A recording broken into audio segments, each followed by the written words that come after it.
حضرت سلیمان علیہ السلام نہر کے کنارے بیٹھے ہوئے تھے کہ ان کی نگاہ ایک چیونٹی پر پڑی۔ چیونٹی گیہوں کا ایک دانہ لے کر نہر کی طرف جا رہی تھی۔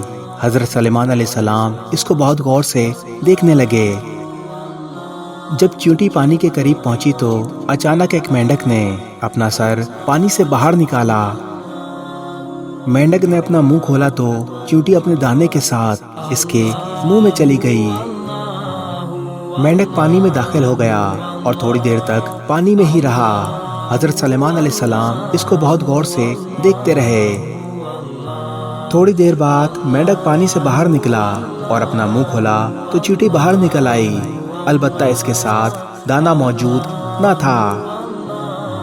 حضرت سلیمان علیہ السلام نے چیونٹی کو بلا کر معلوم کیا کہ یہ ماجرا کیا تھا اور وہ کہاں گئی تھی۔ چیونٹی نے بتایا، اے اللہ کے نبی، آپ جو نہر کی تہہ میں ایک بڑا اور کھوکھلا پتھر دیکھ رہے ہیں، اس کے اندر بہت سے اندھے کیڑے مکوڑے ہیں۔ اللہ تعالیٰ نے ان کو وہاں پیدا کیا ہے، وہ وہاں سے روزی کی تلاش کرنے کے لیے نہیں نکل سکتے۔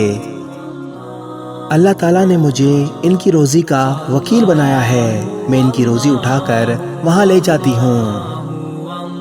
اللہ نے اس مینڈک کو میرے لیے مختص کیا ہے تاکہ وہ مجھے پانی میں لے کر جائے۔ اس کے منہ میں ہونے کی وجہ سے پانی مجھے نقصان نہیں پہنچاتا، وہ اپنا منہ بند پتھر کے سوراخ کے سامنے کھول دیتا ہے۔ میں اس پتھر میں داخل ہو جاتی ہوں اور روزی ان کیڑوں تک پہنچا دیتی ہوں اور پتھر کے سوراخ سے اس کے منہ تک آتی ہوں۔ مینڈک مجھے دوبارہ منہ میں رکھ لیتا ہے اور پانی سے باہر لے آتا ہے۔ سبحان اللہ! کائنات میں جس جاندار کو بھی پیدا کیا گیا ہے، اس کی روزی کا انتظام کر دیا گیا ہے۔ ہر جاندار سے روزی کا وعدہ کیا گیا ہے، پر بخشش کا وعدہ ہر ایک سے نہیں۔ اے انسان، تو کتنا ناسمجھ ہے۔